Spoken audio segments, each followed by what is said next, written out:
Roi glorieux sur un cheval blanc, portant un nom que nul ne connaît, sauf lui. Ses yeux sont comme une flamme de feu, et sur sa tête sont plusieurs diadèmes. Ce retour est certain. Il ne dépend pas des prédictions humaines, il dépend de la fidélité divine. Et chaque jour qui passe nous rapproche de cette rencontre. Mais que faisons-nous en attendant? Dormons-nous comme les vierges folles, ou veillons-nous comme les vierges sages, la lampe allumée et l'huile du Saint-Esprit dans nos cœurs? Le Seigneur ne cherche pas une église endormie, mais une église éveillée, prête, fervente, remplie de foi et de feu. L'Esprit dit à l'église: réveille-toi, toi qui dors, relève-toi d'entre les morts, et Christ t'éclairera.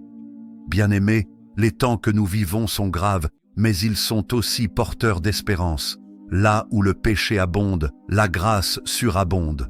Là où les ténèbres s'étendent, la lumière de Christ se lève. Ne craignez pas les bruits de guerre, les crises, les tremblements, car notre espérance n'est pas de ce monde. Nous appartenons à un royaume inébranlable. Et ce royaume vit en nous, chaque fois que nous aimons, que nous pardonnons, que nous marchons dans la justice. Dieu appelle son peuple à se sanctifier, à se séparer du mal, à être des témoins fidèles. Le monde doit voir en nous la différence, non pas par nos paroles, mais par notre vie.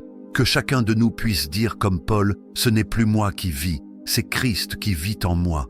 Alors, quand les trompettes sonneront et que le Fils de l'homme apparaîtra dans sa gloire, nous pourrons lever nos têtes et dire: voici notre Dieu, nous l'avons attendu, et il nous sauve.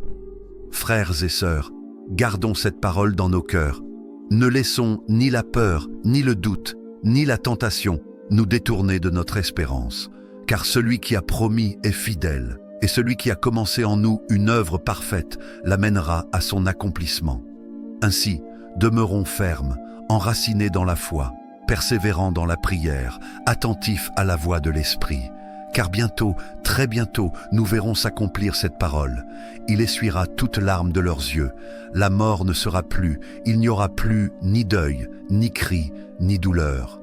Le premier monde aura disparu, et voici, toutes choses seront faites nouvelles.